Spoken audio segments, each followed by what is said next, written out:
Diary of a Wimpy Kid. The Deep End. August. Thursday.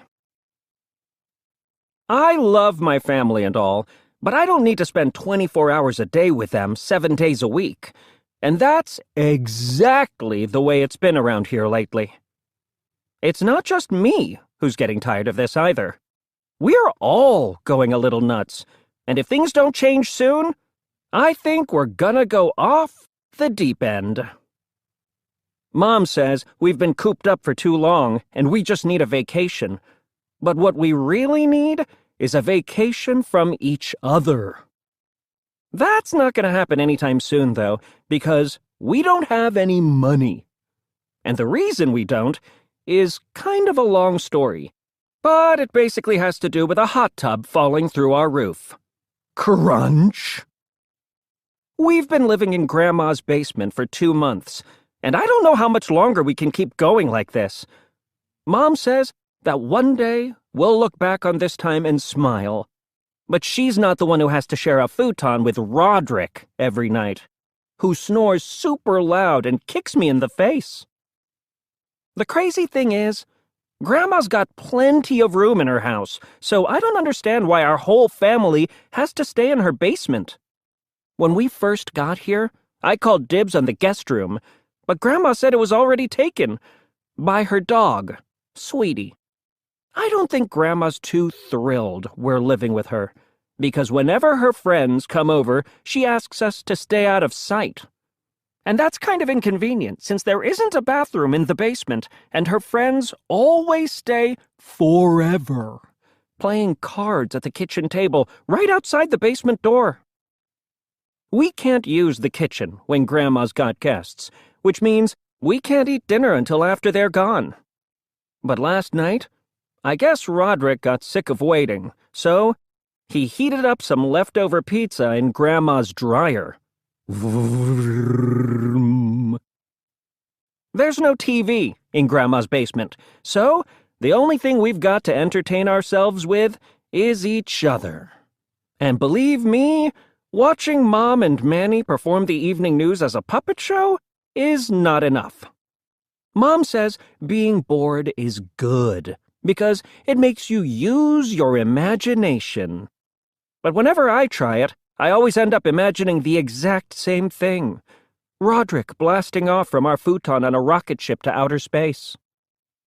Something that's making the situation a lot harder is that Dad is working from home this summer, which means he's always around. And whenever Dad has a meeting, the rest of us have to pretend we're not there. But that's not always easy to do, especially when you've got a naked 3-year-old running in front of the computer monitor. Most of the time, I just try to keep myself busy. Grandma's got stacks of puzzles down in the basement, and I've done a few of them by myself. But Mom always lets Manny put in the last piece to make him feel important. If you ask me, I don't think Mom's doing Manny any favors by babying him. And it's gotten a lot worse since we started living at Grandma's. Sometimes, after dinner, we'll play a board game as a family, but Manny can't handle complicated rules, so we always end up playing a game that doesn't require any skill, like slides and rainbows. We have to go to bed before it's even dark outside, because we're all on Manny's schedule. These days, Manny's favorite bedtime story is a Noah's Ark picture book. It's about this guy who hears it's going to rain for a really long time, so he builds a giant boat to ride out the storm with a bunch of animals. The illustrations in Manny's book are all cartoons, and they make it look like a flood that wiped out half the earth was kind of fun. But I guess if the drawings were more realistic and showed all the other animals and people drowning, parents wouldn't buy it for their preschoolers. I've got some questions about the Noah's Ark story, though. For starters, I want to know why Noah let venomous creatures like snakes and scorpions on board, because if it was me, I would have used the opportunity to leave a few of those guys behind. And then I would have used the extra space for more of the good animals, like puppies and hedgehogs and those pygmy hippopotamuses.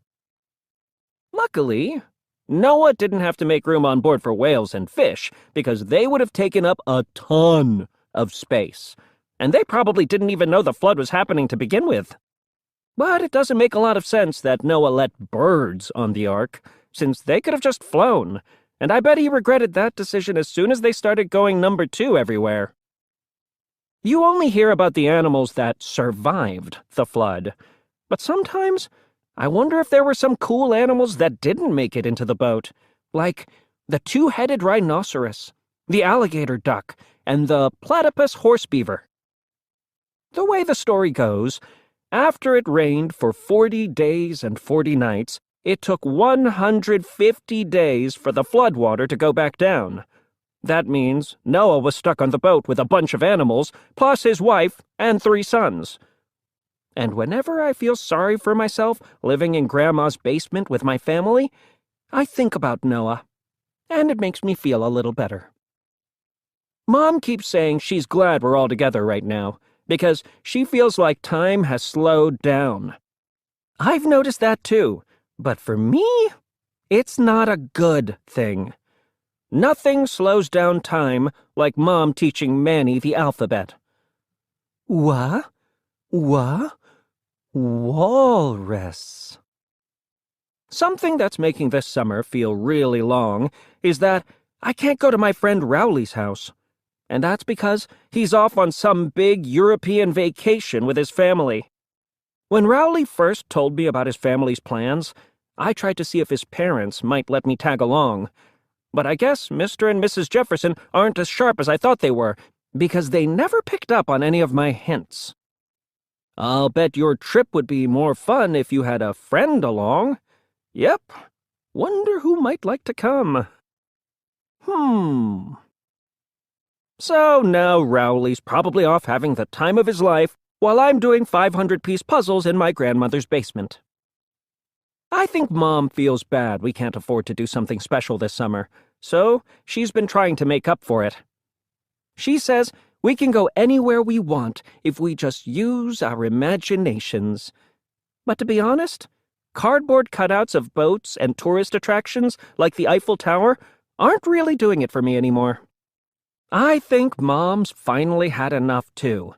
Because last night, she called a family meeting after dinner to brainstorm ideas for vacations that we can afford. But the problem is, everyone's got their own idea of a good time. Dad wants to drive around and visit a bunch of Civil War battlefields and take part in a reenactment. But nobody else was crazy about putting on wool underwear in the middle of August. Manny wants to go to the animal safari, which we used to visit a lot when I was little. But the animals in that place always seem so sad. Especially the donkey they painted to look like a zebra. Mom said we could save money by staying close to home and visiting places in our own community.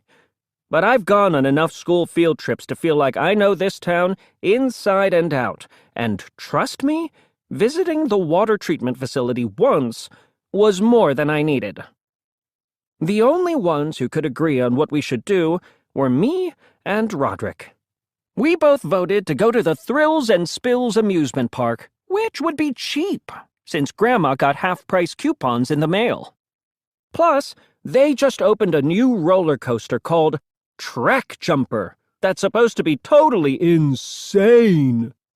Mom said the rides at Thrills and Spills are too scary for Manny, so she suggested we go to Storybook Village, which has rides for all ages.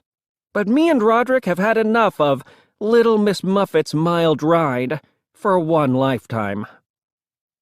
Since my family couldn't settle on anything, I suggested we all go on our own vacations and do a slideshow of everyone's trips when we get back. Mom said the whole point of being on a family vacation is to do things together. She says that one day us kids are going to go our separate ways and time's running out to make happy memories as a family. But believe me, for this family to make happy memories together, it's gonna take a miracle. Monday. We finally figured out a way we could afford to go on a family vacation this summer. On Saturday night, my great-grandmother Gammy called Dad and asked if he could get rid of Uncle Gary's camper, which has been parked in her driveway for the past 2 years. Apparently, Uncle Gary ran off to work as a rodeo clown, and she doesn't think he's coming back anytime soon. At first, Dad was mad, because he's always cleaning up Uncle Gary's messes. But Mom said the camper was the solution to our vacation problems. Mom said the reason vacations are so expensive is because staying in hotels and eating at restaurants cost a lot of money.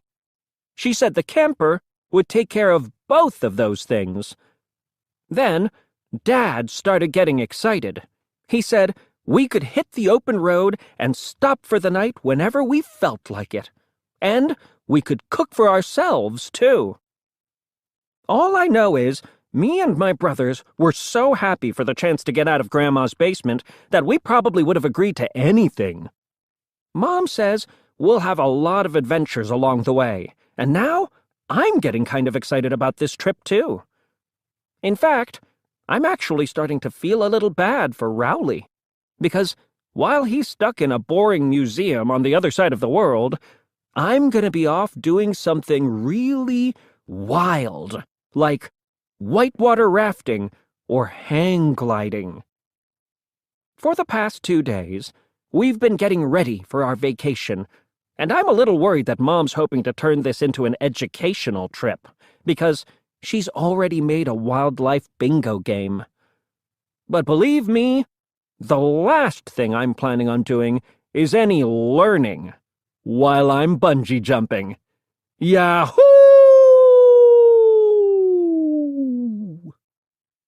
Wednesday. This morning, we went to the grocery store and stocked up on food for the trip. Then, we went to the camping superstore to get everything else we're gonna need. I was pretty excited, because we've never actually bought anything at the camping store before. Dad used to take me and Roderick there when we were little, but that was just so we could use their rock-climbing wall, battle with their oars, and play on their boats to kill time on a Saturday morning. When we got to the store today, Dad went around and picked up some basic supplies, like lanterns and canteens and camping chairs. But I went straight to the section of the store with the high-end gear for glamping. Because I figure if we're really doing this thing, I'm gonna want to be comfortable. I picked out an inflatable pull-out sofa and hiking boots with little fans built into the heels, plus a solar-powered blender that can make a cherry slushie in 30 seconds. Dad said those things weren't for serious campers, though, and made me put them back. Dad said we're gonna live off the land as much as possible on this trip, and he picked out a few fishing poles. Well, I don't know about anyone else, but the only fish I'll eat comes in the shape of a stick. Manny and Roderick got really excited about the idea of catching our own food, so they went off to find their own gear.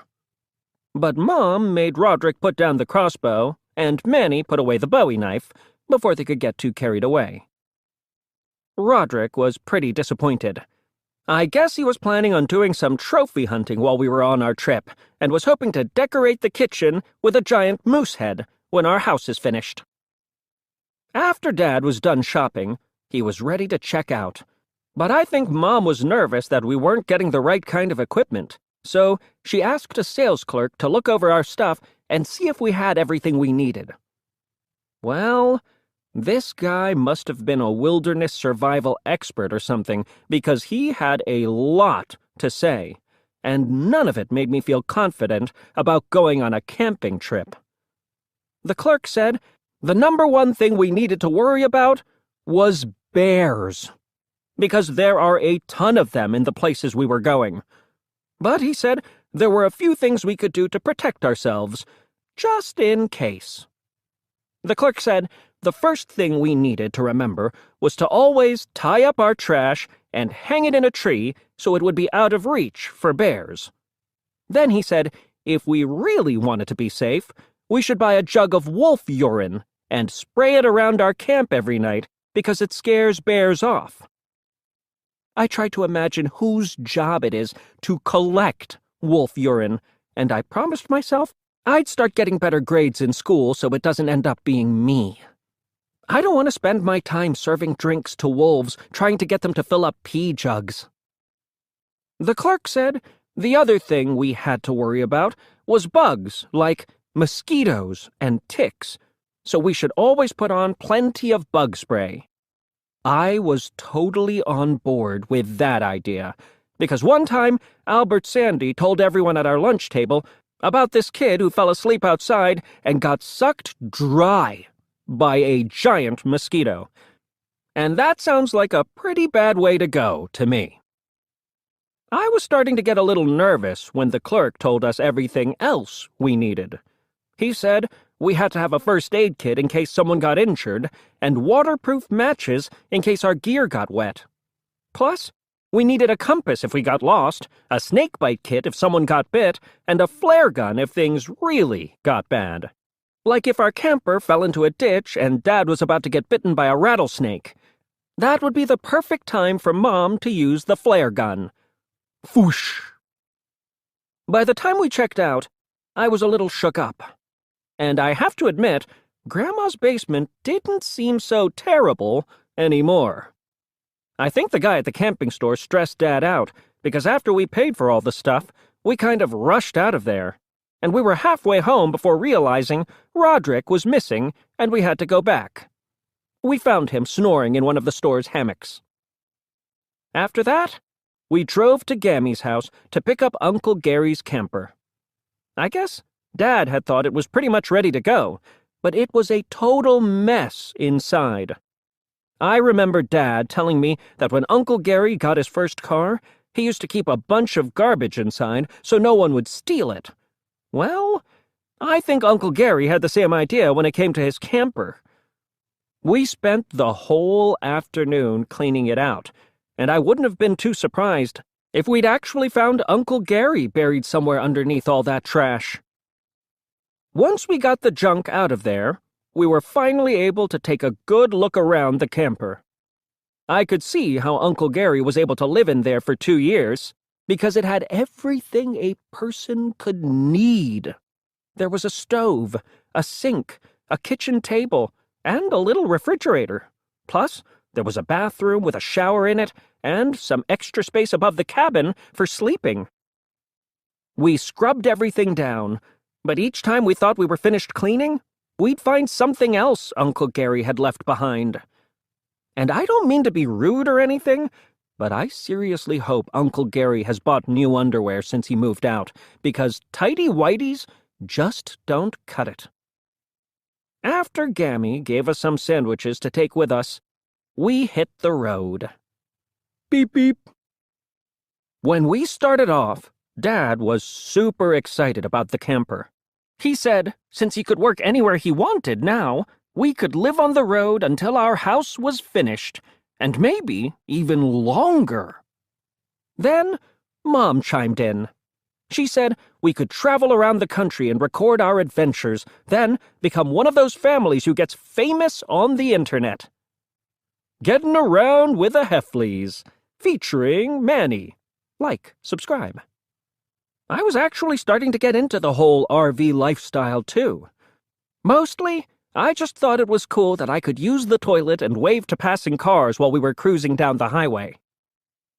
The only thing I didn't like about Uncle Gary's camper was that it didn't have seat belts in the living area, which was a problem whenever Dad hit the brakes. Ah! Oof! When traffic slowed down, Mom let Manny sit in the front seat so he could feel like he was driving. But I think she realized it was a mistake when he started laying into the horn and yelling at other cars. Honk! It was cool being out on the open road and all. But after a while, everything started to kind of look the same. So, me and Roderick went on our gadgets to pass the time. After an hour or so, Mom said we'd had enough screen time for the day and we needed to be off our electronics. Usually, when Mom tells us we've had enough screen time, we'll take a break. But as soon as she stops paying attention, we'll get right back on. And after a while, she'll get tired of fighting us and just give up. Which is what we thought would happen today. It turned out, Mom wasn't messing around on this trip. When we got back on our devices, she put them in a clear plastic box that had a timer on top. Plunk! The second I saw that thing, I knew what it was, because I'd seen the ads in one of Mom's parenting magazines. The Vault. End screen time debates for good. Fits phones and most tablets. Bulletproof glass. Set timer from 10 minutes to 10 years. Mom set the timer for 2 hours, then went back to her seat up front. Whoever made that thing knew what they were doing, because me and Roderick couldn't figure out how to crack it. Mom handed us some activities she'd created for the trip and said they should keep us busy for a while. But it wasn't that much fun playing wildlife bingo when we couldn't even identify half the animals we saw along the side of the road, and there wasn't a square for roadkill. After another hour or two of driving, Mom and Dad started looking for places to stop.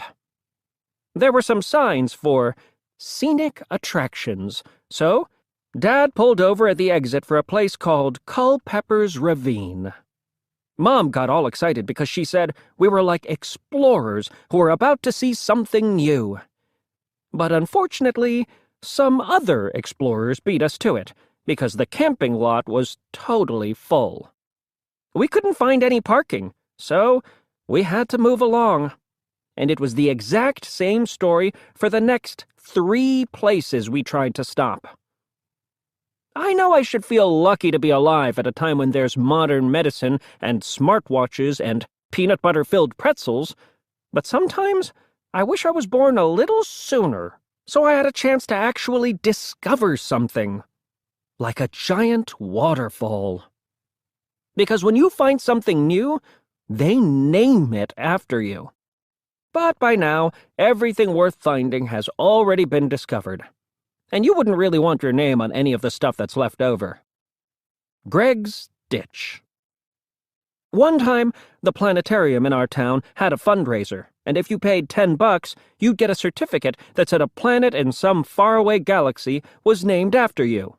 So Mom paid the $10, and I still have the certificate hanging on the wall in my bedroom. Planet H1-B9932 in the Osiris galaxy will hereby be known as Planet Greg. But when Mom filled out the form, I wish she'd put my first and last name on it, because now some random Greg could get to my planet before I do and say it's his. Dad said our mistake was that we were going to places everyone knew about, and if we got off the main road, we might find something special. So we took a detour and kept our eyes peeled for anything that looked like it was worth stopping for. And sure enough, after we took a few more turns, we found a crystal-clear lake with nobody else in sight. The air conditioning in Uncle Gary's camper wasn't working, and everyone was ready to cool off. So we got into our bathing suits and took a dip in the lake. It took a second before I realized something wasn't right.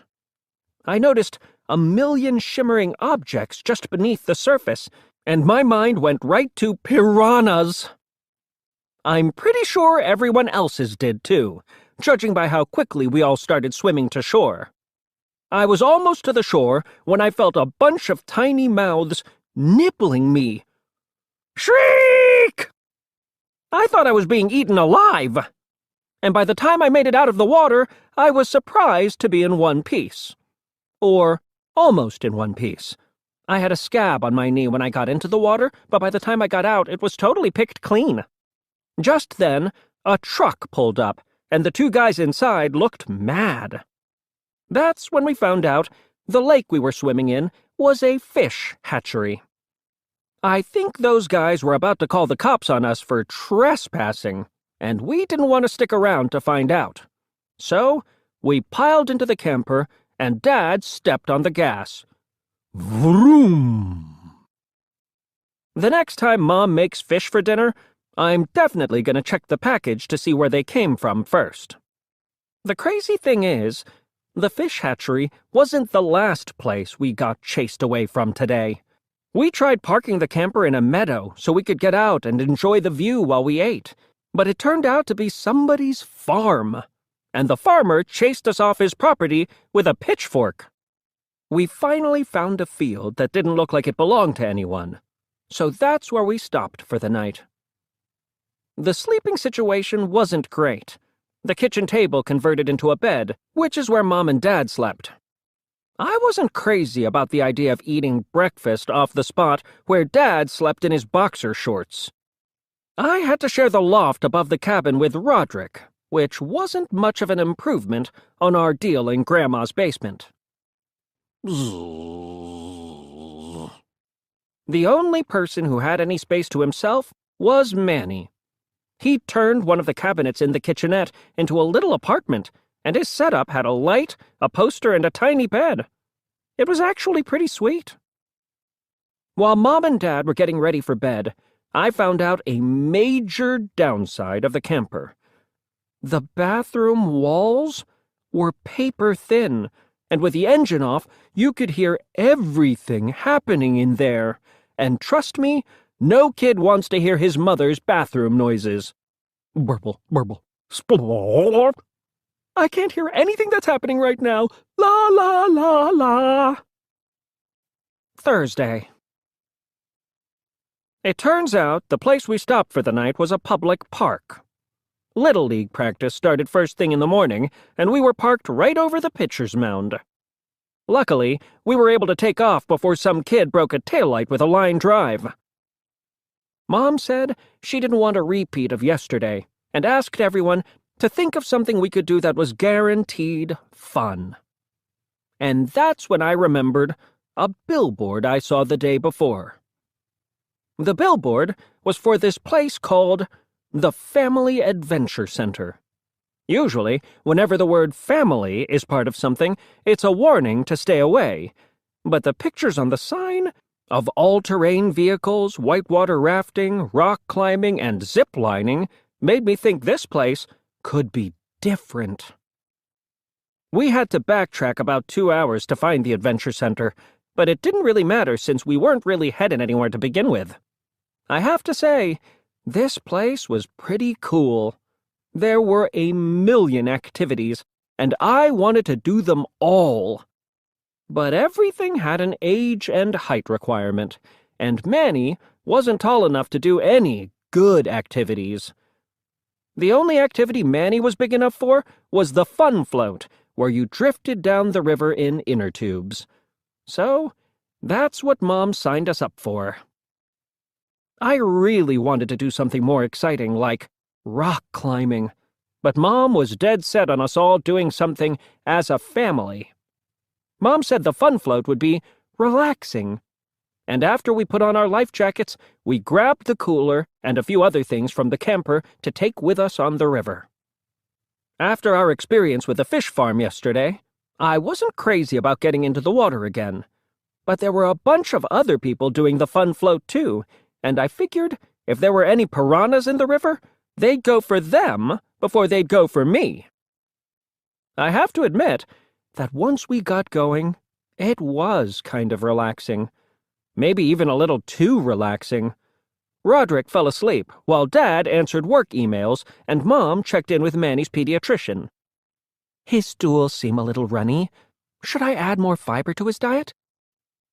So no one was really paying attention when we hit a shallow part in the river and came to a complete stop.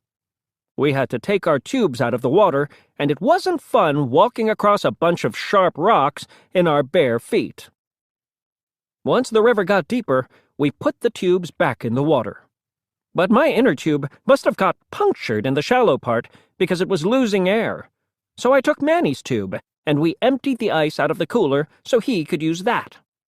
I thought the trip was going to take 20 minutes, but it had already been 2 hours with no end in sight.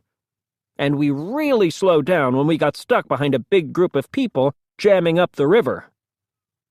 I hit a warm spot in the water, And I've been in enough baby pools to know what that meant. So, when the river got wider, I paddled my tube around those guys to try and get out of their wake. Unfortunately, I went a little too far and ended up in a part of the river where the water was really rough. And a few seconds later, I got tossed from my inner tube. It was actually pretty scary. The water was moving fast, so I pointed my feet downstream to make sure I didn't crack my head open on a rock. I called out for help, but the people around me had their music up too loud to even notice. Help! My family tried to save me, but it turns out they're totally useless in an emergency. Dad was trying to paddle to me with a stick. All Mom managed to do was tie some towels together. Manny threw a water bottle at my head, and Roderick was still sleeping. Up ahead, people were pulling their inner tubes out of the river in the landing area, so I tried to paddle myself over there. But the water was moving too fast, and I was getting pulled downstream. My family got out of the river, and Dad was yelling and pointing at something near me. That's when I saw a big branch hanging out over the water, and I grabbed it. For a second, I thought everything was going to be okay. Then I noticed something drifting away from me and realized it was my bathing suit. A lifeguard from the Adventure Center started wading out after me with a life preserver, and I knew if I just kept hanging on to that branch, she'd rescue me. But all I could think of were the people in the landing area who were about to see me without a bathing suit. And Roderick was already recording me with his phone. So I decided the best move was to let go and take my chances. Luckily, the water wasn't as rocky downstream, but it was still moving fast. By the time I was able to drag myself onto the shore, I must have been 1/4 of a mile from the landing area. And I never did find my bathing suit, but thankfully, I found the cooler to cover me until I got back to the camper. Friday. Last night, everyone in my family agreed that our trip was off to a pretty terrible start. But we couldn't decide what to do next. I thought we should just admit this trip was a mistake and go back to Grandma's. But Dad said we couldn't turn around now because we hadn't done any actual camping yet. Dad said there was a national forest a few hours away, and if we camped there, we could stay in one place for the rest of the trip and relax for a change. I wasn't crazy about going off on our own, but I knew how the rest of the summer was going to play out if we went back to Grandma's basement now. We would just be pretend camping around Mom's homemade cardboard cutout campground. I didn't feel great about camping in the wilderness, but Dad said if we got into any trouble, there were rangers who could help us out, and that made me feel a little better. So we spent the night in the parking lot of the Adventure Center, and first thing in the morning, we headed for the National Forest. The ranger at the entrance told us it hadn't rained in a few weeks, so the risk of fire was really high. Then she gave Dad a map and a pamphlet with tips on how to camp responsibly. The forest was big, so it took a while for us to get to our campsite, and we didn't see a single human being on our way in. The campsite was actually really nice. There was a lot of space for the camper, and we were right next to a little stream. After we set up our hammock and chairs, we kicked back and enjoyed being out in nature. At least most of us did. Roderick listened to music while I played video games. After a few minutes, Mom asked what our plan was, and Dad said this was the plan. Mom said we couldn't just sit around all day, and we needed to do something active, like go on a nature hike or something. But that sounded like a lot of work to us guys, especially after a long drive. So Mom said if we were all gonna laze around, she was gonna put our electronics in the vault for the rest of the trip. And that was enough to get us moving. Mom pulled out the map and found a trail that was nearby. And before we headed off on the hike, she told everyone to fill up our canteens and put on bug spray. But I was a lot more worried about bears than bugs. I remembered that the guy at the camping store said if you saw a bear out in nature, the best thing you could do was make noise to scare it away. Luckily, Uncle Gary left some pots and pans under the sink in the camper, but I wasn't going to wait until we spotted a bear to start making a racket. Clang, clang. Everyone got annoyed with me pretty quick, and Mom told me I needed to bring the cookware back to the camper. She said I could catch up with them farther down the trail, and I was actually fine with that, because that stuff was pretty heavy anyway. Plus, I was starting to wonder if the noise might actually attract bears, because whenever I hear pots and pans, I'm thinking, dinner. After I put the cookware back in the camper, I turned around and got back on the trail. I thought if I hurried, it might take me 10 minutes to reconnect with everyone. But then, I ran into a problem. The trail split, and I didn't know which way my family went. I figured the odds were 50-50, so I headed left. But I walked for a long time without finding them, and figured I must have picked the wrong path. So I went back to the place where the fork in the trail was, and that's where I hit another snag. I was all turned around and couldn't remember which path was the one I hadn't taken yet and which one led back to the camper. And I couldn't tell which was which because to me, every tree and rock looked the same. That's when I started to get worried. I remembered the guy at the camping store saying that sometimes bears will use human trails because it's easier than walking through the brush. So, I really didn't feel good about hanging out in the middle of an intersection. I've read that a bear's sense of smell is 1,000 times better than a human's, so when I pulled out the container of lip balm I had in my pocket and saw that it was called organic honeybee lip balm, I practically started hyperventilating. I decided to get off the trail, which turned out to be a dumb move, because once I was off the path, I couldn't find my way back. My mind started racing, and I thought about what would happen if I was lost for good. I've read stories about human beings who got cut off from civilization and were raised by wolves. I didn't know if there were any wolves in this forest, but there were plenty of squirrels, and I didn't want to live the rest of my life raised by squirrels. Chitter, chitter! Chitter, chitter! Luckily, my family found me before things could get too crazy, because in another hour or two, I might have been too far gone and become a woods person eating berries from bushes. Gobble. Smack. When we got back to camp, Mom asked Roderick to check me for ticks, since I'd been off the trail. He looked me over and told me I had a huge tick right in the middle of my back. Roderick said the tick must have been on me for a while because it looked like it was about to burst. And I almost passed out when he showed me the picture he took on his phone. It turns out it was just a joke, and the picture was something Roderick found online. But even after I knew it was a joke, I still felt like something was in the middle of my back for the rest of the day.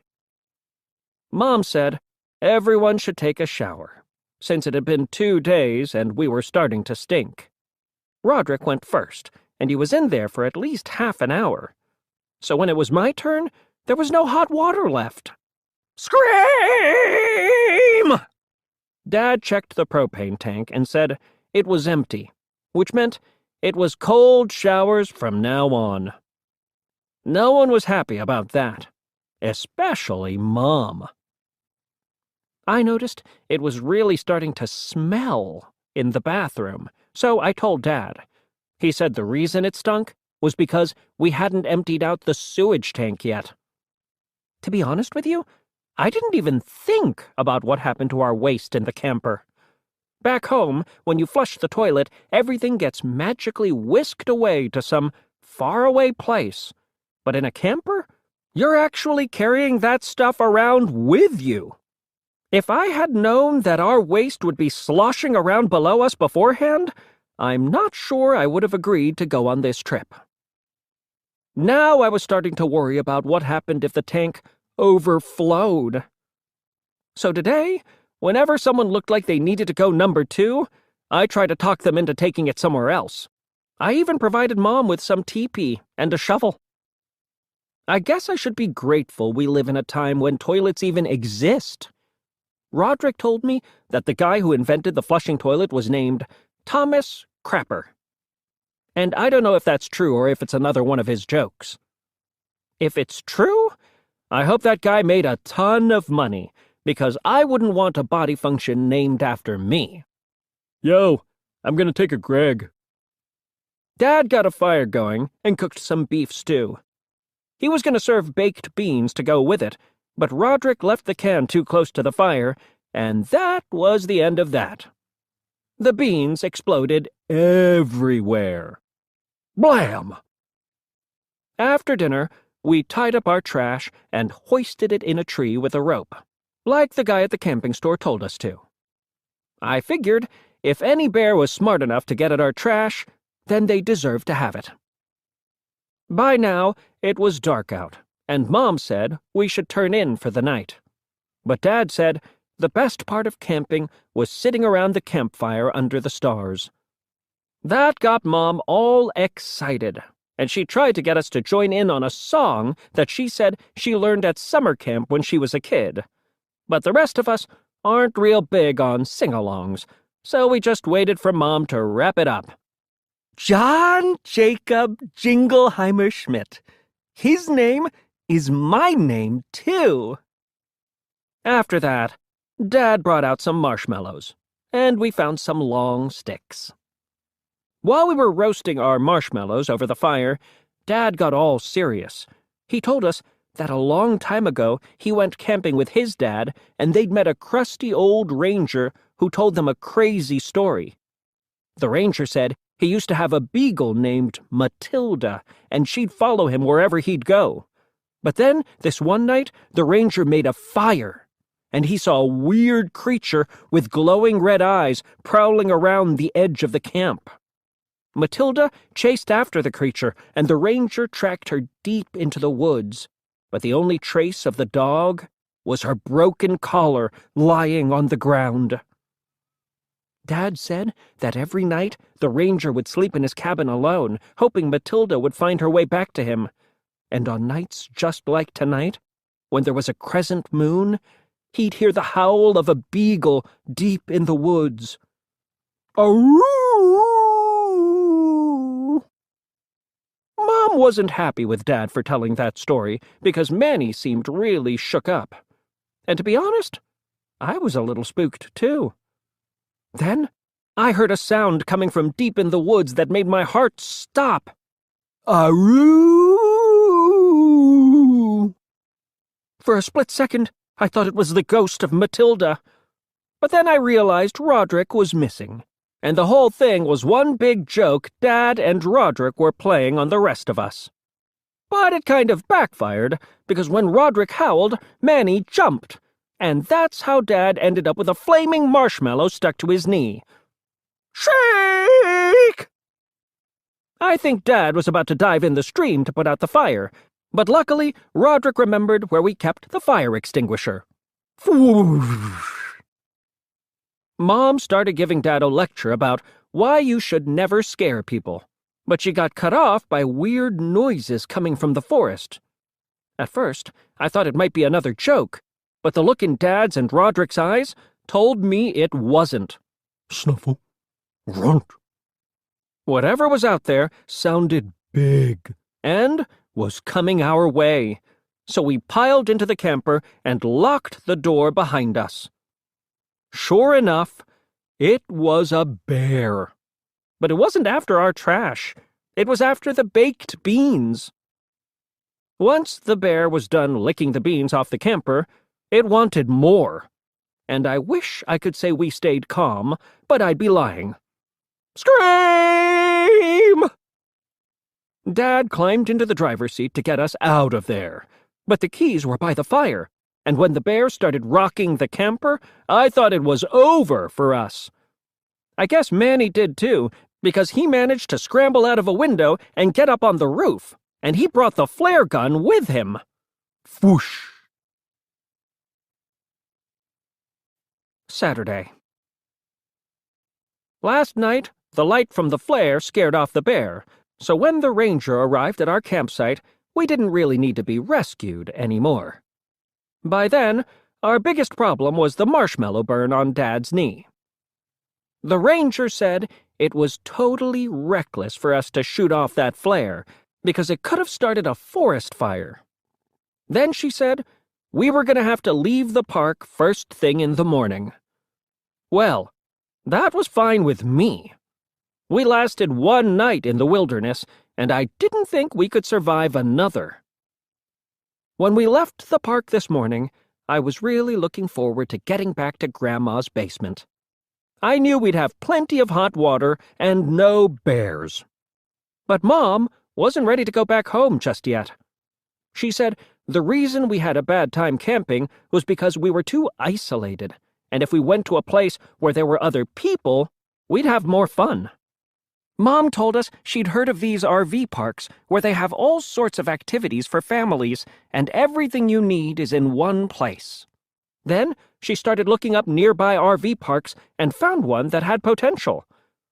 Welcome to Paradise, Campers Eden, luxury campground, 42 acres of well-manicured grounds just off the highway, accommodations for all budgets, affordable family fun. Check out our swimming pool. Pet-friendly. What caught my eye was the word luxury. After getting a taste of real camping, I was ready for something a little more upscale. I knew from Sunday school that Eden was another word for paradise, so that sounded promising. The way I remember it, Adam and Eve got kicked out of the Garden of Eden because one of them was tempted to eat an apple from a forbidden tree. If it was me, I wouldn't have given up paradise for a piece of fruit. It would have had to have been for something good, like a Twinkie. It took us most of the day to get to Campers Eden. But when we crossed over the bridge and got our first look at the place, I could see why they named it the way they did. We pulled up to the lodge and went inside, where a staffer told us about all the awesome stuff they had at the campground, like a game room and a pool and horseshoe pits, plus a lake with canoes and kayaks. There was also a bathhouse where you could take a hot shower, which was the thing Mom was most excited about. What I liked was that each campsite had its own sewer hookup. The inside of our camper was starting to smell like a monkey house, and I was really looking forward to our sewage tank getting flushed out. Mom told the staffer we'd like a campsite with a lake view. But the woman told Mom that people booked those way ahead of time, and that the only spots left were in the economy lot. I guess Mom was focused on that hot shower, so she said we'd take whatever they had.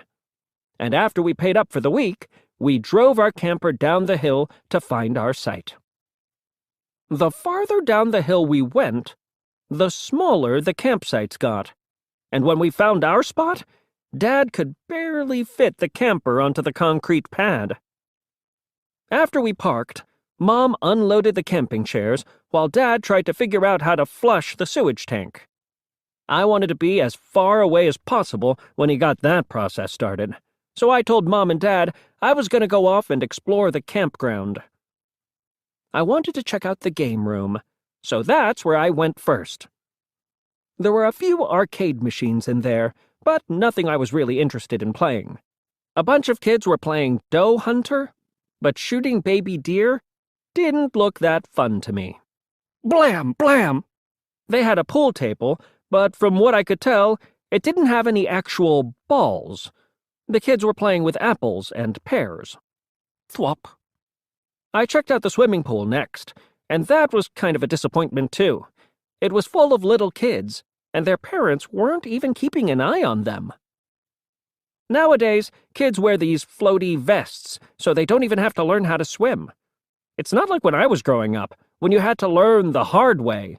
Dad threw me in the pool and yelled, "Swim!" Some of the little kids drifted out into the deep end, which was a problem because people were doing cannonballs off the high dive.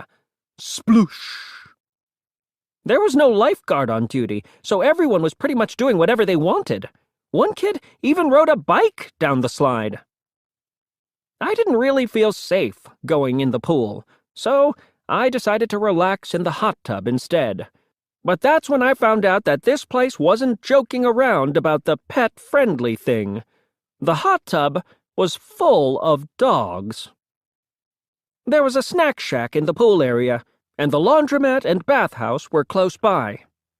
I wanted to kill a little more time before I went back to our camper in case Dad wasn't done emptying out the sewage tank. So I explored some of the other campsites to see what they were like. The nicest ones were the deluxe campsites that overlooked the stream.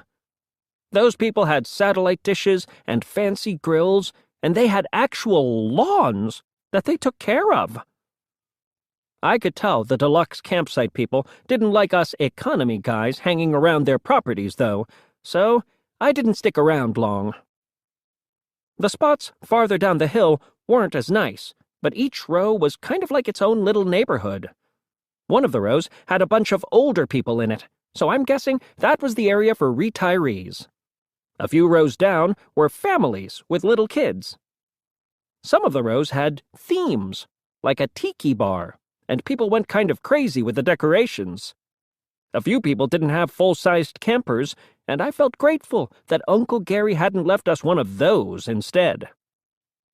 Some other people didn't have campers at all, just tents. There was one campsite that looked like it had a full motorcycle gang in it, and I was glad we didn't end up as neighbors with those guys. But it might have been even worse if we ended up in the pet-friendly row, because that area was a total zoo. Bark, bark! Chip! Roof, roof! Meow! I could tell when I was getting closer to the economy row because the campsites were packed a whole lot tighter. And people had to make the most of their space by cooking and playing games on their roofs. When I got back to our campsite, Dad was cooking hot dogs on the grill. I wanted to ask him if he washed his hands after doing the sewage hookup, but I thought he might get annoyed with me. Mom was trying to get to know some of our neighbors, but they seemed like the type of people who liked to keep to themselves. Once Dad was done cooking, we sat down at our picnic table to eat, but the people on the other side of us were playing cornhole on their roof, and somebody up there had lousy aim and knocked over our water pitcher. Slap. While we were cleaning up the mess, I told Mom and Dad I thought coming here might have been a mistake. But Mom said sometimes it's hard getting used to a new place, and I just needed to give it a chance. Then she reminded me that we hadn't even visited the lake yet, which should be the best part. I was about to say something else when I got interrupted by a noise coming from the direction of the main lodge.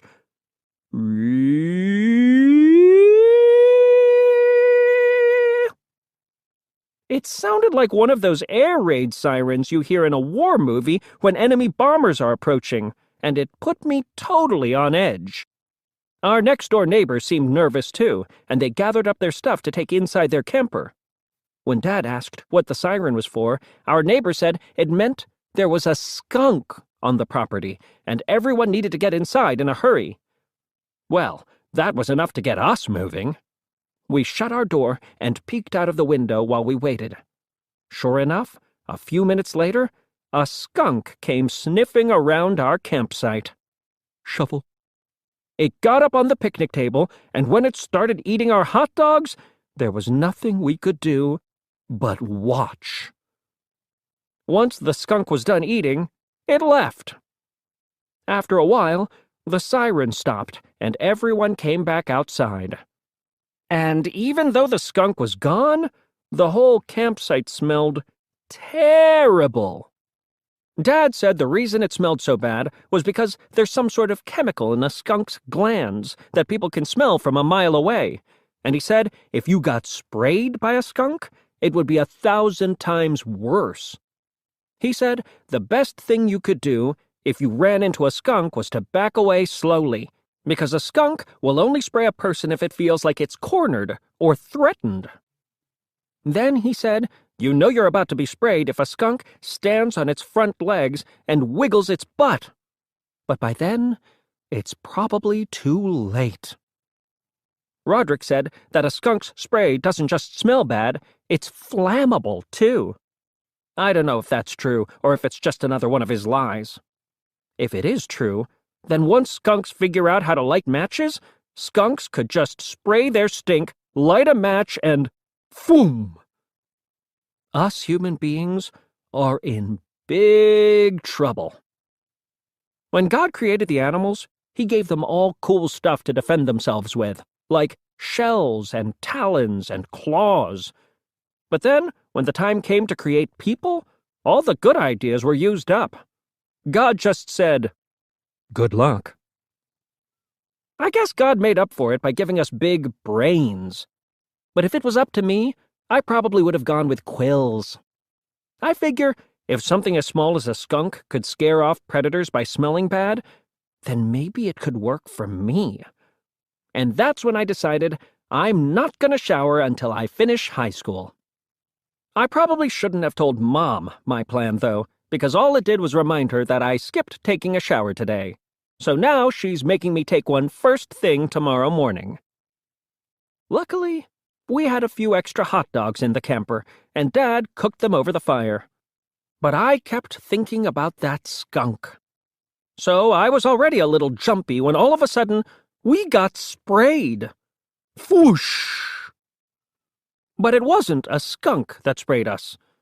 It was one of our neighbors who sprayed us with water. Apparently, 9 o'clock is lights out at camp, and I guess people around here take that pretty seriously. So we turned in for the night. But I didn't really sleep, because like I said before, those economy campsites were packed together tight. I could hear everyone inside and outside the camper snoring. Sunday. It turned out the whole camp was early to bed, early to rise. We didn't even need to set our alarm clocks because our neighbors let us know when it was time to get up. Believe it or not, some guy was doing wood carvings at his campsite. I wanted to give him a piece of my mind, but when I saw the chainsaw, I figured maybe I could let it slide this one time. After Dad got out of bed, he started cooking pancakes and eggs on the griddle. Mom was just getting back from the bathhouse, and she gave me the scoop on how things worked up there. She said you had to pay for the shower with quarters, and gave me a few. Then she told me that I needed to stop by the laundromat and move our clothes from the washer to the dryer. I really didn't like the idea of taking a shower in a public building. When you live in a house with your family, the bathroom is the only place you can get any privacy. So, when I'm in there, I'm in my own little world. And once that door's locked, I can do anything I want, like stand on the counter and make a hat out of toilet paper. Are you almost done in there? I'm flossing! But sometimes I get myself in trouble in the bathroom. Once, I almost broke my ribs when I was pretending to be Spider-Man in the shower. Slide! Ah! When I arrived at the bathhouse, the line was already wrapped around the building, and I got to know my fellow campers a little better than I wanted to. I figured the line would split at the entrance, and guys would go one way and girls would go the other. But it turns out this place didn't have those kinds of boundaries. The bathroom door said bucks and does. I found out the reason the wait was so long was because there were only 3 shower stalls inside. When it was finally my turn, I put a quarter in the coin slot on the stall door, and that got the shower going. The hot water felt good, especially since I hadn't had a hot shower in a few days. But I couldn't really enjoy it since the stalls only went up to my armpits. I closed my eyes and tried to pretend I was by myself. But that was kind of hard to do when the person in the next stall started getting chatty. Is that raspberry silk shampoo? And the guy on the other side of me sniffed my hair. Sniff, sniff. I decided to wrap things up and get out of there. But the shower stopped before I had a chance to rinse the shampoo out of my hair. Ding! It turns out 1/4 only paid for 3 minutes of hot water. I tried to hand the next person in line a quarter to put in the slot, but I couldn't get his attention. So I stepped out of the shower to put the coin in myself. But I guess that was just the opportunity this guy was waiting for. He zipped right into my stall. And what really stunk was when he started using my shampoo. I didn't feel like getting in an argument with a naked guy, so I left. But some soap suds got in my eye, and I could barely see where I was going. Luckily, I found my way to the laundromat, where there was a sink, and that water was free. Once I finished rinsing the shampoo out of my hair, I started looking for our clothes. But someone had taken them out of the washing machine and dumped them on the floor so they could put their clothes in. After I put our clothes in the dryer, I decided I was going to stick around the washing machines and find out who dumped our stuff on the floor when they came back to get theirs. But when I saw that it was Chainsaw Guy, I thought maybe I could let things slide one more time. When I got back to our campsite, all I wanted to do was crawl back into bed. But Mom said we were all going down to the lake and I needed to put on my bathing suit. I reminded her that I didn't have a bathing suit anymore, and I was hoping that would get me off the hook. But Mom said Roderick had a spare, and even though I'm not a fan of wearing someone else's clothes, I knew there was no point in debating her about it. I figured if we splashed around the lake for a few minutes and acted like we were having a good time, Mom would be satisfied and let us go back to camp. But she brought her camera with her, and that always complicates things.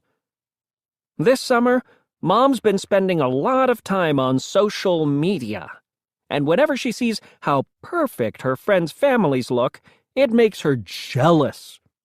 So, Mom always puts us in these awkward poses to make it look like we're having a good time, too. But there must be something wrong with my family because we can never get our act together. Manny always loses his balance in our human pyramid right as Mom's about to take the photo. The lake looked calm and peaceful when we first saw it from the bridge. But today, it was a whole different scene. It was crowded with kids roughhousing, teenagers kissing, and little kids playing with their dogs. I was expecting the lake to be clear, like the one at the fish hatchery, but it looked dirty to me. And that's probably because people weren't just using it for swimming. They were brushing their teeth, cleaning their armpits, and changing their kids' diapers. I thought people were acting kind of nuts at the pool yesterday. But at the lake, it was at a whole different level. There was a rope swing attached to a big tree that went out over the water. But the lake was so shallow that I wasn't planning on using that thing unless it rained for a few days first. There were some rafts floating in the middle of the lake, and I thought about grabbing one, but I changed my mind when I saw how people were using them. Kids were hopping on the rafts to get from one end of the lake to the other without touching the water, even if people were already lying on the rafts. Oop! There was a ramp at the bottom of a big hill by the lake, and I couldn't tell what it was for, but my question got answered when some kid launched himself into the water inside a tractor tire. Mom wanted us all to swim, but I was still pretty scarred from my last experience in a lake. Plus, I don't trust any water I can't see through. There was something weird sticking up in the middle of the lake, and I pointed it out to Dad. He said it was probably just a branch, but it didn't look like a branch to me. And when you can only see a part of something, it could be anything. Like a giant sea monster. Nobody else was in the mood to swim, either. So we put our stuff down on the ground. But it turned out a lake shore isn't the same as a beach shore, and within a few seconds we were sinking in the muck. Mom said we weren't going back to our campsite until we did something fun. There was a canoe tied up to the dock, and she said we should take it out on the water. I was fine with being on top of the water, so long as we didn't have to go in it. We took turns getting into the canoe, which wasn't as easy as I thought it would be. I stayed low, just like Dad told me to. Roderick didn't, though, and we almost capsized while we were still tied to the dock. Ah! After we were all in the canoe, we put on life jackets and paddled out on the water. But some people swimming nearby seemed like they were in a hurry to get out of our way. Then we found out why. As soon as we got to the middle of the lake, something big landed right next to our canoe, and a second later, there was another splash. Sploosh! Some teenagers up on the hill had turned a hammock into a giant slingshot for launching watermelons, and they were using us for target practice. I guess that explained why no one was using the canoe. We tried to paddle back to the dock, but the guys on the hill were getting more and more accurate with each shot. I guess Roderick didn't want to get hit, so he decided to abandon ship. And that was a problem for the rest of us, because now we were unbalanced. Our canoe capsized, and somehow me and Dad ended up underneath it. At first, I thought it was a good thing, since we were protected from those watermelons. But I changed my mind when we took a direct hit, because it was like being on the inside of a drum. Clong! Me and Dad ditched the canoe and swam for the dock. And we had to move fast, because now we were out of range, so the guys on the hill were skipping their shots. Splish! We pulled ourselves onto the dock, where we were safe. Mom was upset because her camera was ruined, but I didn't really want my picture taken right at that moment anyway. Pant, pant, pant, pant. Monday. I think Mom realized we'd had a little too much family time yesterday, because this morning she said everyone could go do their own thing. I was planning on relaxing for once, but Mom had other ideas. She said this camp was full of kids my age, and this was the perfect opportunity to branch out and make new friends. I told Mom I wasn't really in the mood for socializing, and there wasn't any point in trying to make new friends since I'd never even see any of these people again. But Mom said some of her best friends to this day are people she met at summer camp when she was my age. I told Mom it's different from when she was growing up, and it's a lot harder to make friends with strangers nowadays. But Mom said she could help me with that. I was hoping Mom would just drop it, but 10 minutes later, a group of boys passed by our camper carrying fishing poles, and before I could stop her, Mom started in with the introductions.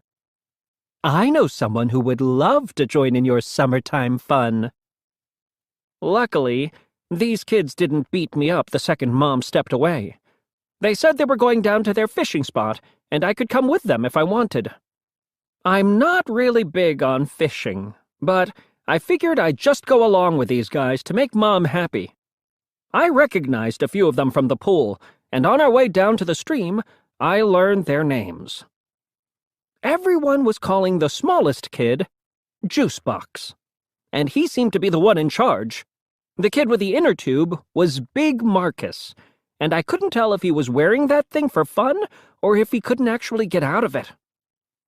The tall, skinny kid was Weevil, and the boy with the shaved head was called Doo-Doo. I don't want to be mean or anything, but that boy really lived up to his nickname. He stunk. Sniff, sniff. A few other kids joined us, and they all had nicknames too. Fivehead, Cutter, and Regular Marcus. So I guess that's a thing around here. Juicebox asked me my name, and I figured since everyone else was using made-up names, I might as well too. Jimmy Dogfish. The stream was pretty shallow in this spot, so I didn't see how these guys were going to catch any fish. But I found out the real reason they came here wasn't to fish, it was to talk. And they argued about everything. The first topic was which superhero would win in a fight, and that turned into a conversation about which superpower was best. And somehow, that turned into a debate about what kind of animal you'd choose to fight if you were sentenced to death. Lion. Scorpion. Cobra. Funny. Then they got in an argument about whether it would be better to fight a person with the head of a shark or a shark with the head of a person, and the guys were split down the middle on that one. The conversation got pretty heated, and then it got physical. I didn't want to get hurt, so I tried to stay out of the way. Thwap! But just like that, it was over, and everyone acted like nothing happened. I was starting to get nervous hanging around a bunch of guys who liked to settle things with their fists, and I told them maybe I should be heading back. But Juicebox said that since I was the new kid around here, it was their job to show me the ropes, and I decided to go along with it, mostly because I didn't want Doo-Doo putting me in a headlock. It turns out these guys have been coming here for years, so they knew all the ins and outs of the place. They knew how to get a free bag of pretzels from the vending machine at the lodge, the exact time the delivery truck came to resupply the camp store, and where you needed to be when they threw out the day-old donuts. Plus, they knew where all the cute girls in camp were staying, and when they each ate lunch.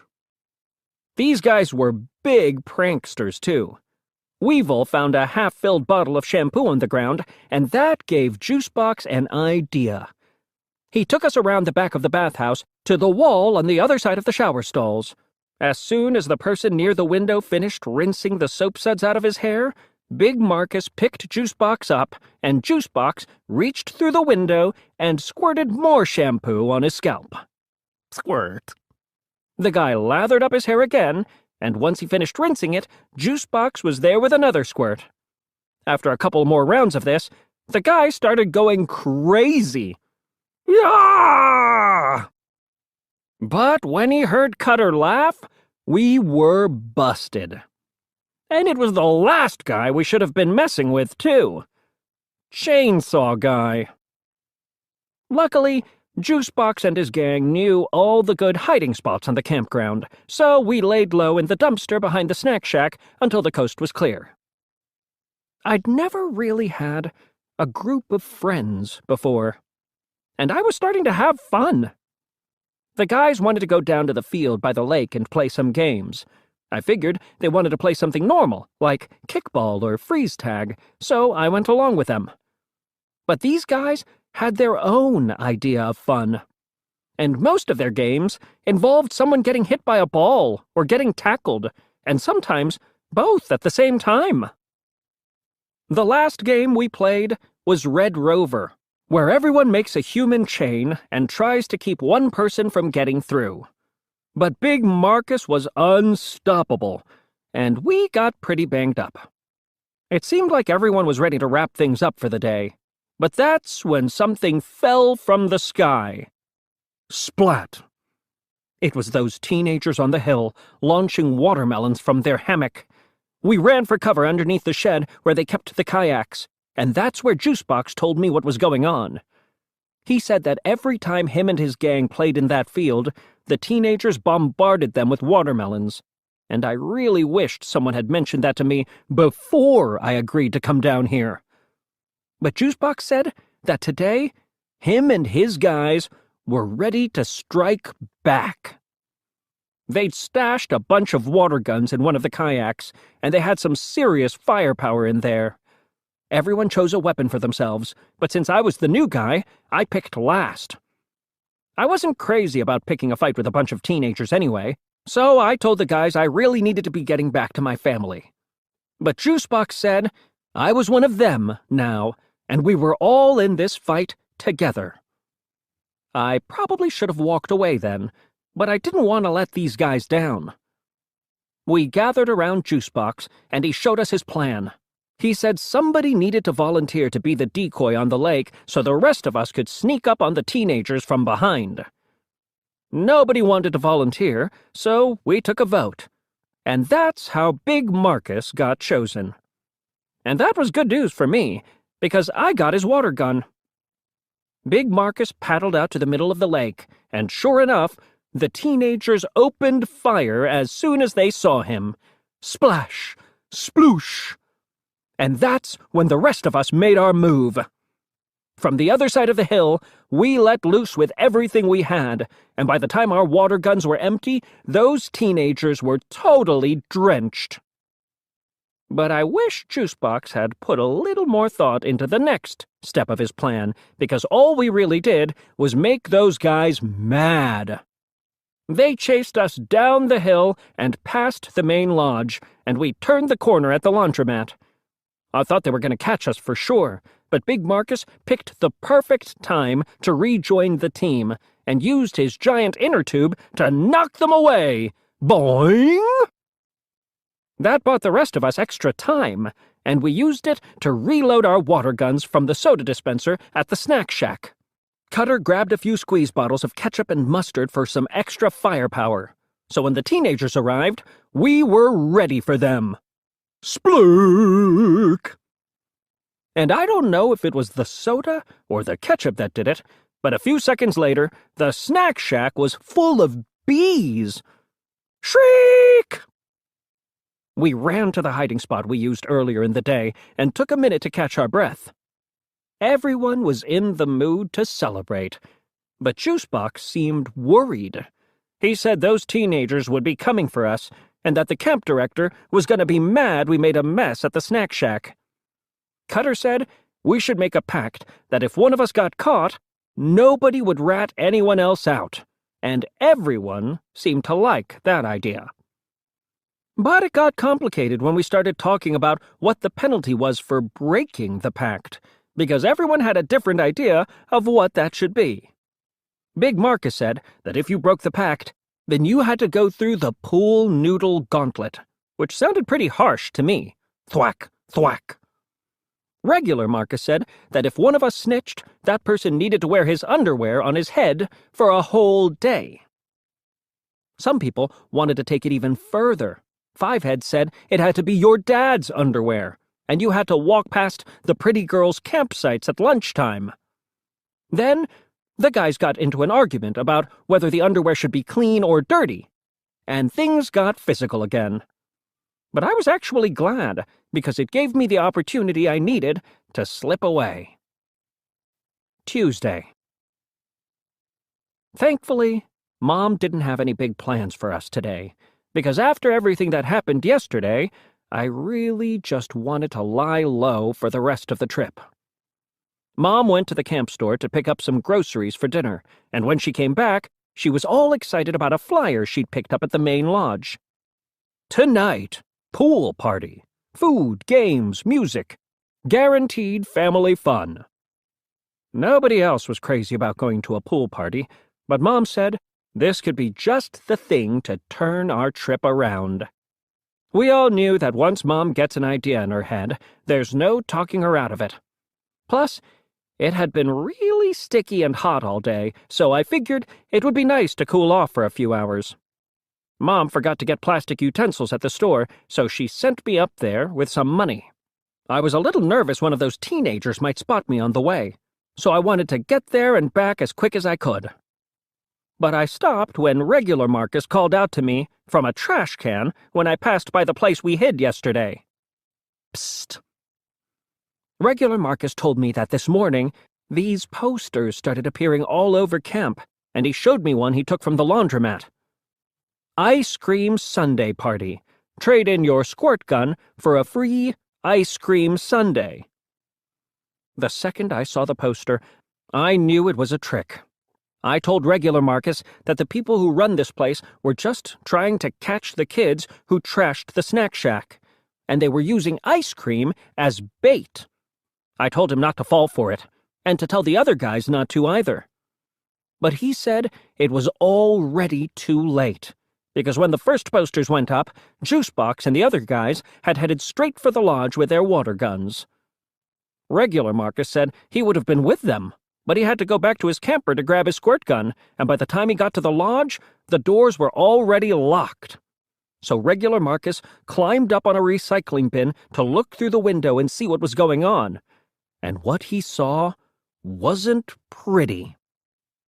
It turns out there was no ice cream at all.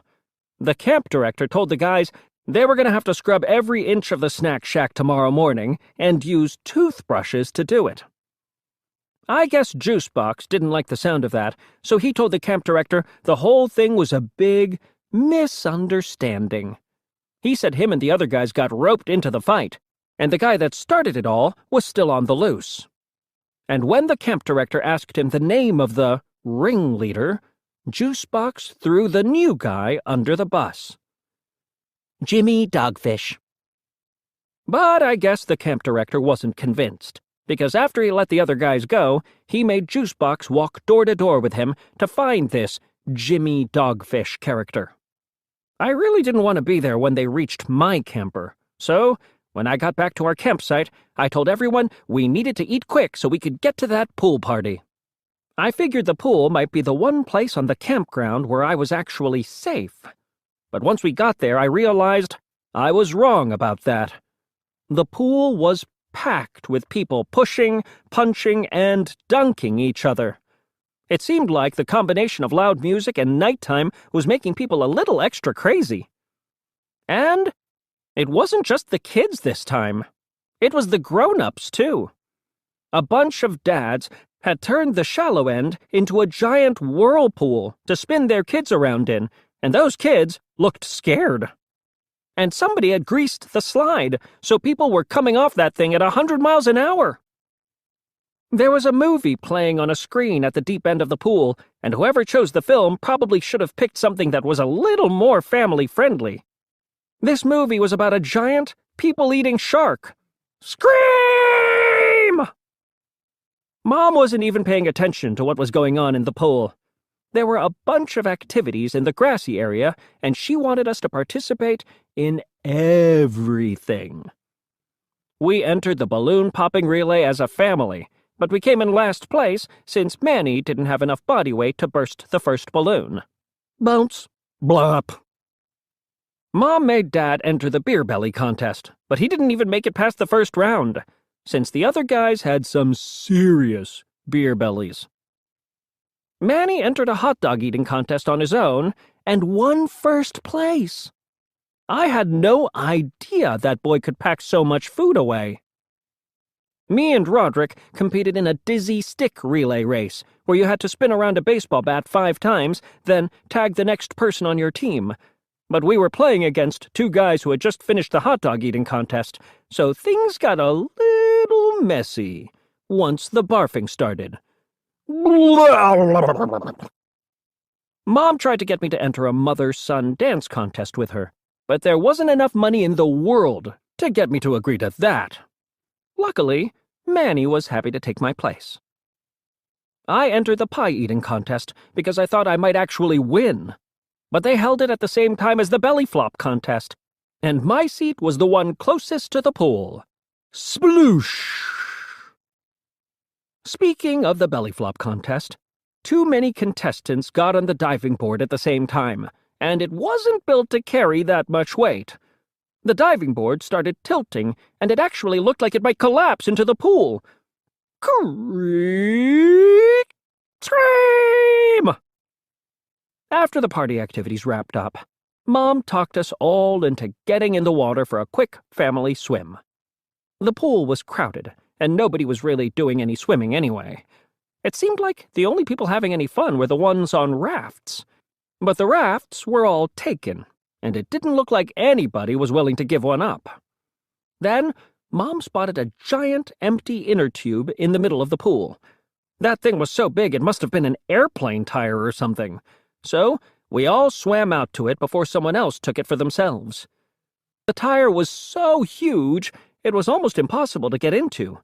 But with a little teamwork, we finally did it. Once we all got on, we found out why that thing was empty to begin with. A bunch of kids were hiding underneath and capsized us. After we got tossed from the giant inner tube, Mom was done with the pool party, and I felt bad because I knew how much she wanted tonight to be special.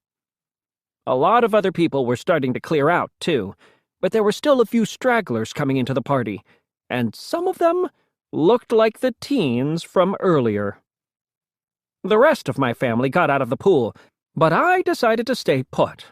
I didn't know if those teenagers would recognize me or not, but I wasn't willing to take any chances. There were still a lot of people in the pool, so it wasn't that hard to stay hidden. But when those guys stepped in the water, it got harder for me to stay out of sight. And my situation got a whole lot worse when the camp director and juice box showed up at the party. I knew the camp director was looking for me, so I decided to go in the only direction I could, which was down.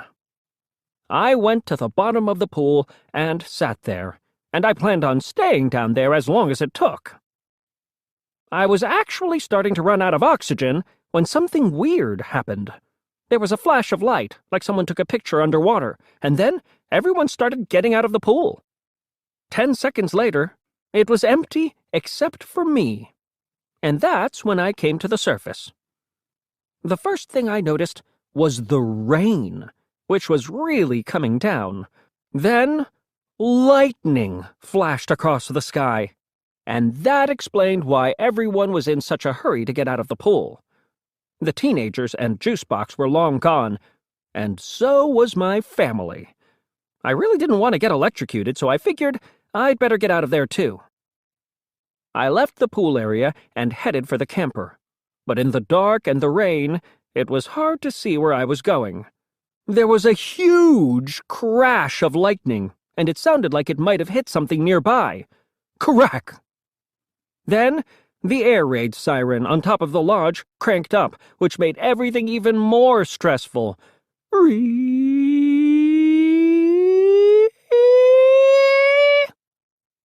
I realized that if I stayed outside much longer, I was going to get burnt to a crisp.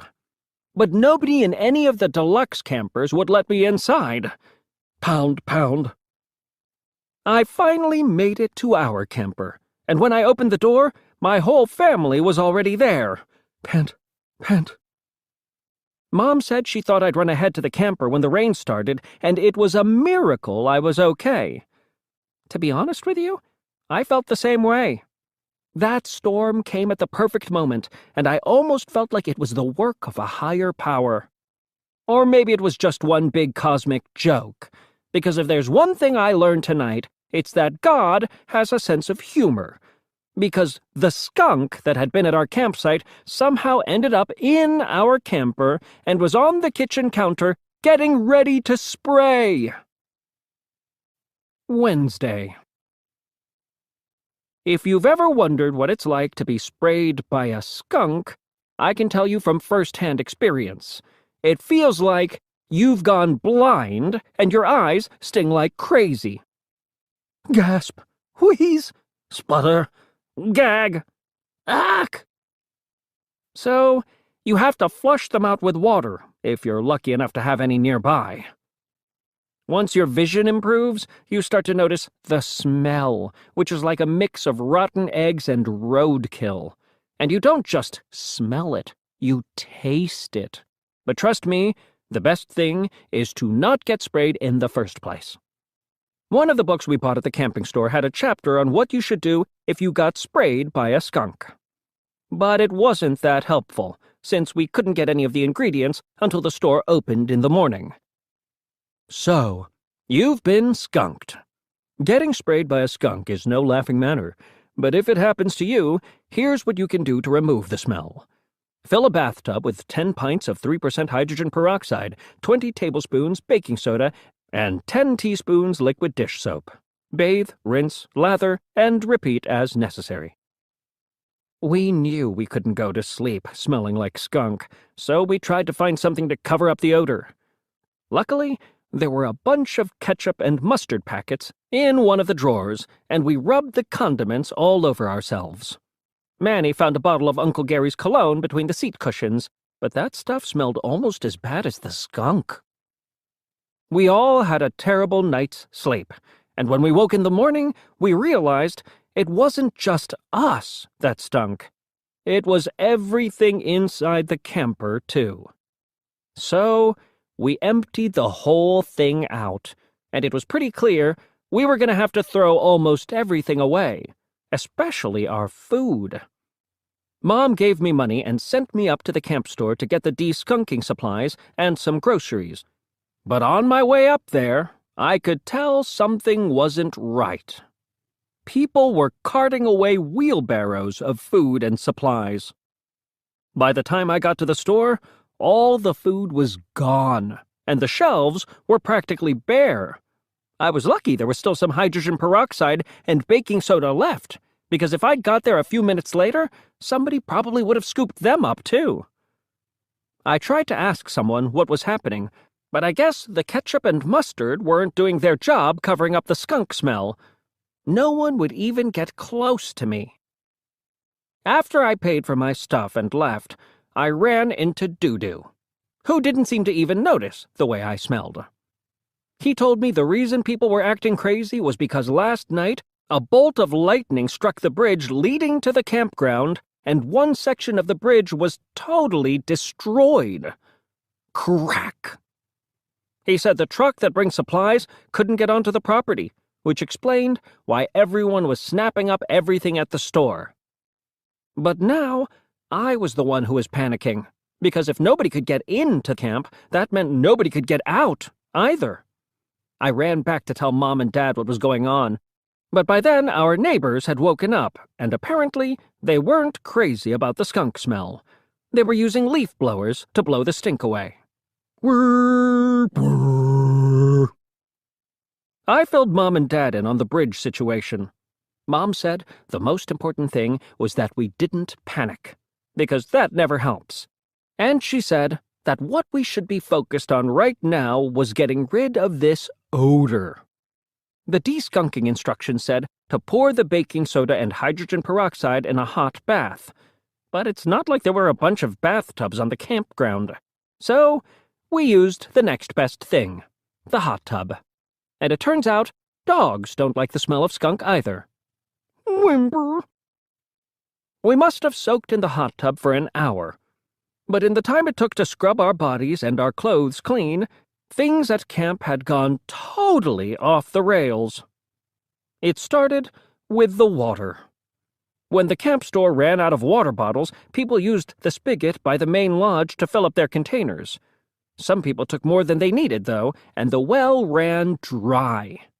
So then people got water from wherever they could find it, including the showers. Things got really ugly when people ran out of the coins they needed to operate the showers. So now quarters were like gold, and I heard about a woman who sold her wedding ring for 75 cents. Some people got frustrated they couldn't get their hands on any coins, so they raided the arcade by tipping the games upside down to try to loosen up the coins inside. People hit the laundromat next, and I knew this whole place was going to stink after everybody ran out of clean clothes. Eventually, someone got the bright idea to get the water directly from the plastic tank above the bathhouse. The tank fell off the roof and rolled down the hill, where it leaked out half the water before coming to a stop at one of the horseshoe pits. Then, the other half emptied out into the sand. Blub, blub, blub. Now people were really freaking out and tried to save what they could, but the horseshoe pit turned into quicksand, and a few people actually had to be rescued by a biker with a chain attached to his motorcycle. Around dinner time, everyone started getting hungry. Some people had enough food to last them a few days, but everyone else was counting on getting their groceries from the camp store. So things started to get a little crazy. A bunch of people raided the snack shack, and one person stole a giant bag of food from the pet-friendly area. The animals must have got the sense that things were getting out of control, so they banded together. And when one of our neighbors fired up their grill to cook some hamburgers, a pack of dogs made its move. They attacked and ate every hamburger in sight. A few people ate the leftover hot dogs from the pool party, and the teenagers from the hill salvaged some of their slingshot ammunition down at the field. Gobble, smack, chew, lick. I was more nervous than hungry. People do crazy things when they're desperate, and I had no idea how bad things would get. So I kept my shirt off to show everyone that I didn't have a lot of meat on me. The other thing I was worried about was the weather. Dad's phone said another storm was coming tonight, and that was the last thing this place needed. Emergency alert. Flash flood warning in effect until 9 o'clock a.m.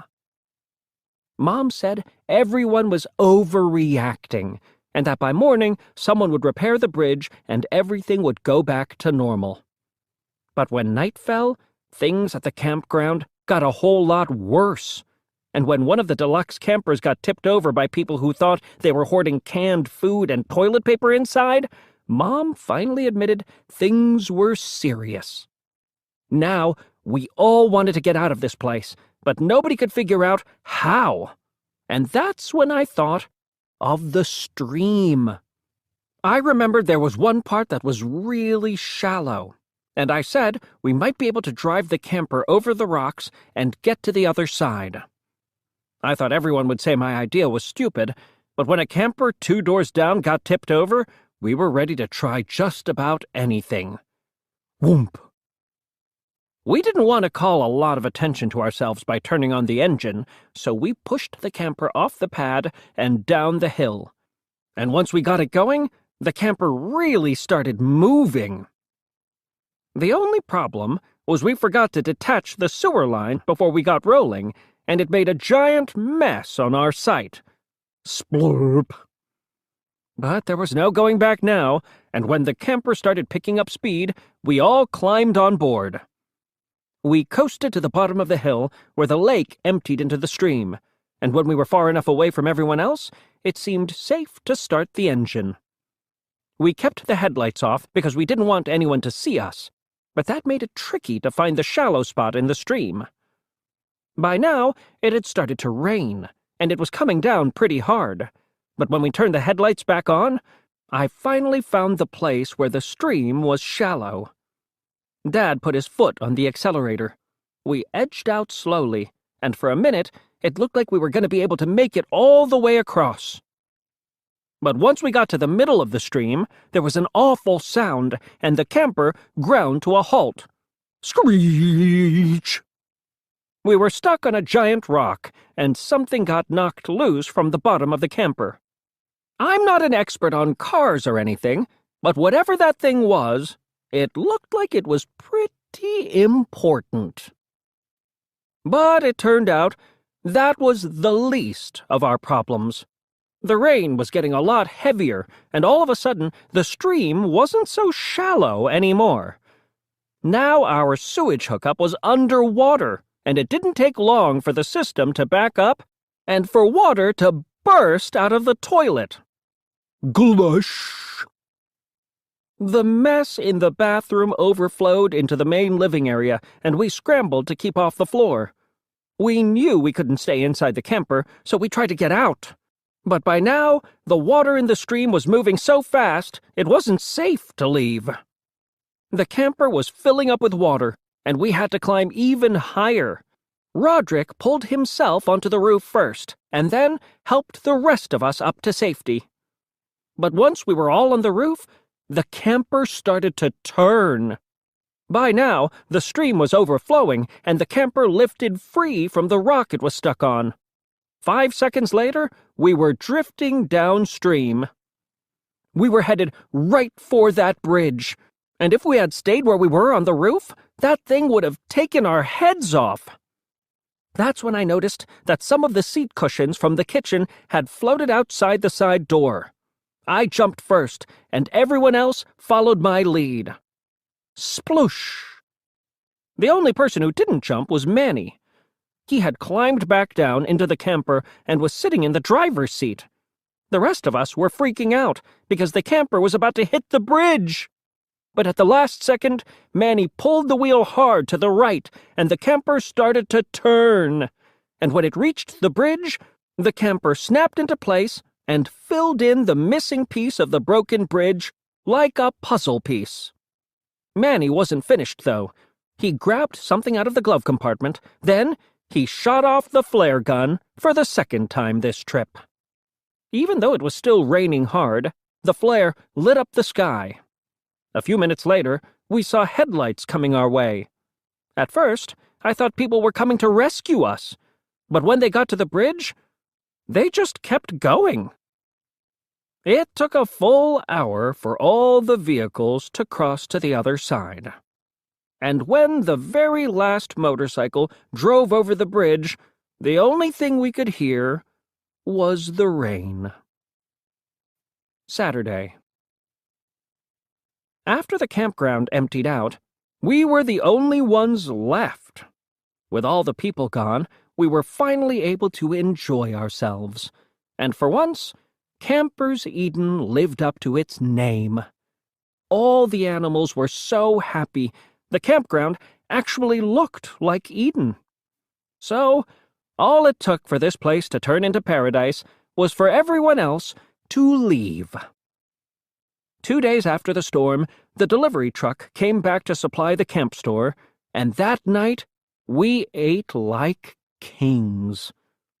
We had the whole lake to ourselves, too, and since the water was nice and deep, we actually had fun. Even Mom used the rope swing to jump into the lake. Bloosh! I don't want to be corny or anything, but we actually did make a few happy memories during our stay, like fishing off the roof of our camper. But I just want to point out that I was right, because it took a miracle for it to happen. I'm not sure we needed to go through all that drama, though. So maybe the next time we do something as a family, we can stick with something boring, like mini-golf. I'm really looking forward to telling Rowley about my vacation when I get back, but I'll probably leave out the parts that weren't so great. And I might change a few other details here and there, like how we rescued animals from the storm and sharks pulled our camper down the river. Because you should never let the truth get in the way of a good story. The end.